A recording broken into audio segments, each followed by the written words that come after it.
Dear students, हम revise कर रहे हैं फर्स्ट टर्म एग्ज़ामिनेशन के लिए। तो फर्स्ट और सेकंड चैप्टर हमारा रिवाइज़ हो गया है। थर्ड चैप्टर जो है मौलिक अधिकारों का चैप्टर, उसको आज रिवाइज़ करते हैं। क्विक देखते हैं कि क्या इस चैप्टर में ज़रूरी चीज़ें हैं। और मैं आपको बता दूं, कुछ कुछ टॉपिक्स डिलीट भी किए हैं, तो डिलीटेड टॉपिक्स से रिलेटेड भी एक आपको वीडियो ज़रूर सेंड करूंगा मैं। अभी फ़िलहाल आपने इसी चैप्टर पे कंसंट्रेट करना है। सबसे पहली बात है मौलिक अधिकार की होते क्या है।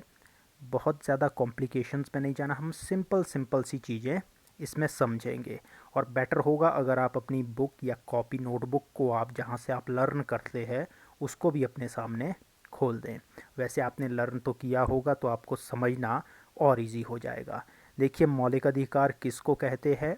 ऐसे अधिकार जो किसी देश के संविधान द्वारा अपने नागरिकों को दिए जाते हैं उनको हम कहते हैं मौलिक अधिकार। और भारत के संविधान ने अनुच्छेद 14 से लेकर 32 तक 6 मौलिक अधिकार दिए हैं अपने नागरिकों को। ठीक है, तो सबसे पहले तो ये 6 के 6 मौलिक अधिकार कौन से हैं? ये है समानता का अधिकार, दूसरा है स्वतंत्रता का अधिकार, तीसरा है शोषण के विरुद्ध अधिकार, चौथा है धार्मिक स्वतंत्रता का अधिकार, पांचवा सांस्कृतिक व शैक्षिक अधिकार है, और छठा है संवैधानिक उपचारों का अधिकार। ये अनुच्छेद सहित आपने याद रखने की समानता का अधिकार 14 से 18 है, स्वतंत्रता का 19 से 22 है। इस तरह से आपने याद रखना है। अब इनको एक एक करके हम एक्सप्लेन करते कि बेसिक पॉइंट इनमें क्या है, कौन सी ऐसी चीज़ है जो आपको ज़्यादा याद रखनी है, बहुत ज़्यादा डिटेल में आपको जानने की ज़रूरत नहीं है। हर एक मौलिक अधिकार को आपको जब एक्सप्लेन करना होता तो सबसे पहले आता है समानता का अधिकार, जिसका वर्णन किया गया है अनुच्छेद 14 से 18 तक।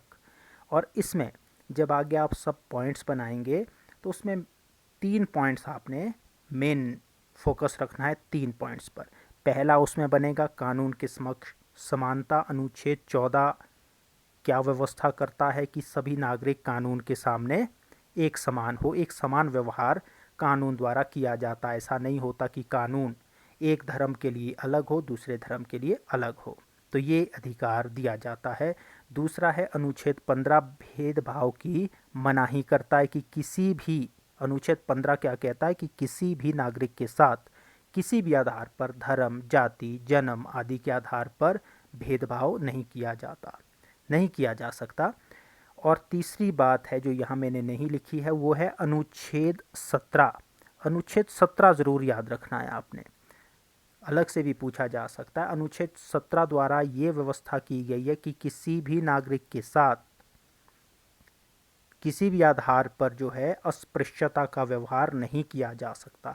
अगर इसको बिल्कुल शॉर्ट में मैं कहूँ तो छुआछूत की समाप्ति की जाती है अनुच्छेद 17 द्वारा, कि जाति के आधार पर किसी भी व्यक्ति के साथ भेदभाव नहीं किया जा सकता है। किसी सार्वजनिक स्थान में जाने से उसे नहीं रोका जा सकता। सार्वजनिक स्थान होते हैं जैसे कोई सार्वजनिक मंदिर हो गया, सार्वजनिक आपका विश्राम गृह हो गया, स्कूल हो गया, हॉस्पिटल हो गया, वहाँ पर किसी व्यक्ति के साथ छुआछूत का व्यवहार नहीं किया जा सकता है। फिर दूसरी मौलिक अधिकार पर आते स्वतंत्रता का अधिकार, ये 19 से 22 तक है। आपने फोकस करना अनुच्छेद 19 ही इसमें मात्र। अनुच्छेद 19 जो है 6 तरह की स्वतंत्रताएं नागरिकों को देता है। ये अलग से भी प्रश्न पूछा जाता है कि अनुच्छेद 19 पर एक नोट लिखिए, तो उसमें आपने यही बताना होता है कि अनुच्छेद 19 द्वारा नागरिकों को 6 प्रकार की स्वतंत्रताएं दी गई है, जिसमें आपने 2 या 3 तरह की स्वतंत्रता याद रखनी है। एक हो गया कि भाषण देने की स्वतंत्रता है व्यक्तियों को, शांतिपूर्वक तरीके से एक जगह में एकत्रित होने की स्वतंत्रता है, और घूमने फिरने की स्वतंत्रता है। लेकिन इसी स्वतंत्रता में एक प्रश्न और बनता है कि क्या हमारी स्वतंत्रताएं, या आपसे दूसरे वे में भी पूछा जा सकता है, क्या मौलिक अधिकार असीमित है? मौलिक अधिकारों द्वारा जो स्वतंत्रताएं हमें दी गई है क्या वो असीमित है? असीमित का मतलब हो गया अनलिमिटेड। तो अनलिमिटेड तो कोई भी चीज़ ठीक नहीं होती है। तो मौलिक अधिकार भी किसी भी रूप में असीमित नहीं है, इन पर कुछ सीमाएं लगाई गई है, प्रतिबंध लगाए गए ताकि इनकी उपयोगिता हमारे लिए बनी रहे। जैसे कि घूमने फिरने की स्वतंत्रता है, लेकिन ऐसी जगह में जाने से रोका जा सकता है जो देश की दृष्टि से महत्व के स्थान हो। जैसे कि सीमा में जाने से रोका जा सकता है। आजकल कहीं एक स्थान से दूसरे स्थान में जाने से रोका जा सकता है, क्योंकि देश की सुरक्षा के लिए, देश के लोगों की स्वास्थ्य की रक्षा के लिए ये उचित है, रोकना उचित है, जाना उचित नहीं है। तो ये प्रतिबंध हमारे ऊपर लगाया गया है। तो हमारी स्वतंत्रताएं और हमारे मौलिक अधिकार किसी भी रूप में असीमित नहीं है। फिर कम इम्पॉर्टेंट जो मौलिक अधिकार हमारे आते इसके बाद वाले, शोषण के विरुद्ध अधिकार। इसमें सिर्फ आपने ये याद रखना है, शोषण के विरुद्ध अधिकार में सिर्फ एक ही पॉइंट लिखेंगे तब भी इसमें पूरा आपका आंसर कंप्लीट हो जाएगा। इसमें ये लिखना है कि किसी भी बच्चे से जिसकी आयु 14 वर्ष से कम है, उसे किसी घातक खतरनाक कारखाने में काम पर नहीं लगाया जा सकता है। इतना सा भी लिखेंगे तो काफ़ी है। फिर चौथा मौलिक अधिकार है हमारा धार्मिक स्वतंत्रता का अधिकार। इसमें सिर्फ इतनी सी बात देनी है नंबर 1 पे कि हर एक व्यक्ति अपनी इच्छानुसार किसी भी धर्म को मानने के लिए स्वतंत्र है। और दूसरी बात अगर आपने लिखनी हो, दूसरा पॉइंट, तो ये लिख सकते हैं कि किसी भी धर्म के विकास के लिए लोगों को टैक्स देने के लिए बाध्य नहीं किया जा सकता है।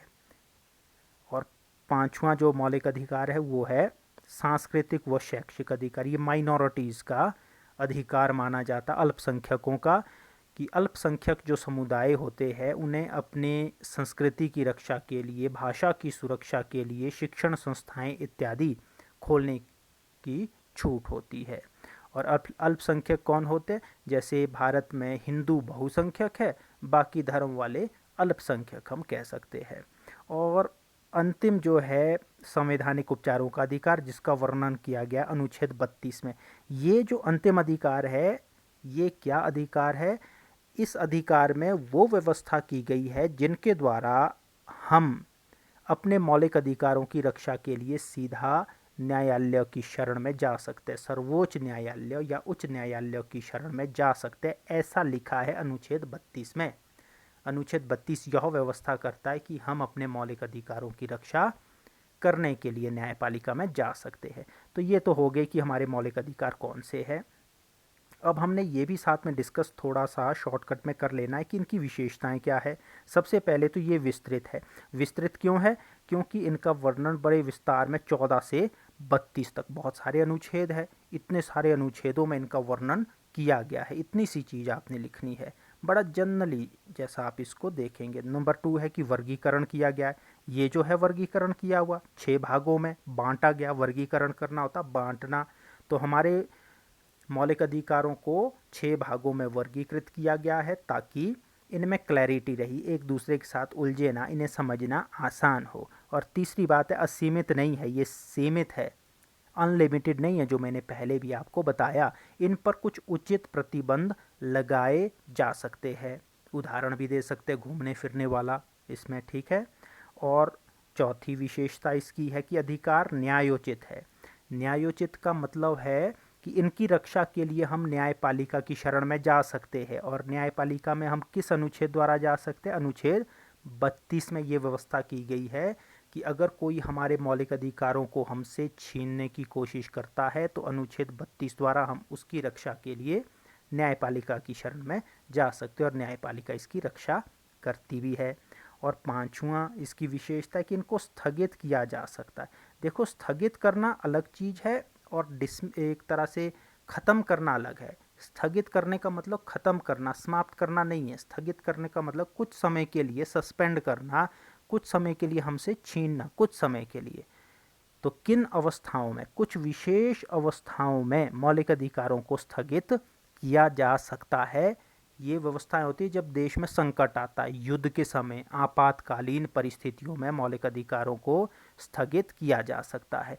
मौलिक अधिकारों की इतनी ही चीज़ें आपको इस चैप्टर में करने की ज़रूरत है। कुछ चीज़ें डिलीट भी की गई है। अगर इतना कर लेंगे तो चैप्टर आपका कंप्लीट हो गया। Thank you.